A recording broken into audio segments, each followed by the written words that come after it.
বারাসাতের যুবগোষ্ঠীর মাঠের পাশেই হচ্ছে রথ উৎসব। তো রথের মেলাও বসেছে ছোট্ট করে, আর রথের উৎসবও হচ্ছে খুব সুন্দর করে। এটা তারই একটা ঝলক। আমি আর মা কালকের হাঁটতে হাঁটতে একটু গেছিলাম সন্ধ্যের পরে।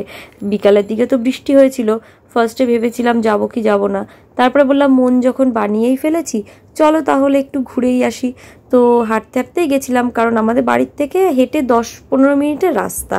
তো সোনা তো সাথে ছিল বলে আর একটু 10 মিনিট বেশি লেগেছে, বাচ্চা মানুষ তো কোলে নিয়ে হাঁটতে একটু কষ্ট। তো যাই হোক, গিয়ে দেখলাম এত সুন্দর সাজিয়েছে। লাস্ট 7 দিন ধরেই অনুষ্ঠানটা হচ্ছে, কিন্তু বিভিন্ন কাজের তাড়নায় আমরা সেরকম যেয়ে উঠতে পারিনি। তো মাই বলল 2 দিন ধরে যে এখনো অবধি যাওয়া হচ্ছে না, চল যাই। তো সেই জন্যই দেখলাম রবিবারও আছে, বিকালবেলা যাই টুক করে গিয়ে একটু ঘুরে আসি। ঘুরতে গিয়ে এত ভালো লাগছিল জায়গাটা। আর ঠিক পাশেই তোমরা দেখতেই পাবে যে সমানে পাঠ হয়ে যাচ্ছে, আর এত সুন্দর ঠাকুরের কথা মানে পাঠ হচ্ছে যে শুনতেই মানে মনটা মুগ্ধ হয়ে যাচ্ছে, এত ভালো লাগছিল।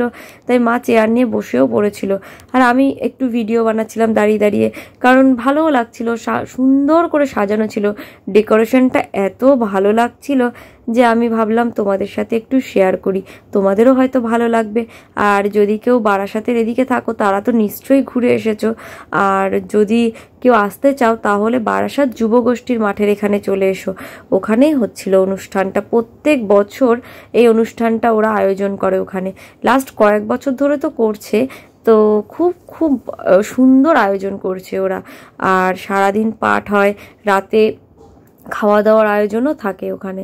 তো আমরা তো ততক্ষণ বসার জন্য যাইনি, শোনা ছিল কোলে ছোট্ট মানুষ। তো আমরা মোটামুটি কিছুক্ষণ বসে তারপরে আমরা বাড়ির দিকে রওনা হয়েছি। ওখান থেকে বেরোতেই দেখলাম গজা জিলাপি এইসবের দোকান বসেছে। আর রথের মেলায় যাব আর গজা জিলাপি না কিনে বাড়ি আসা যায়? সেই জন্যই গজা জিলাপি কিনতে মা দাঁড়িয়ে পড়েছে, কিন্তু অসম্ভব দাম চাইছিল ওই গজাগুলোর।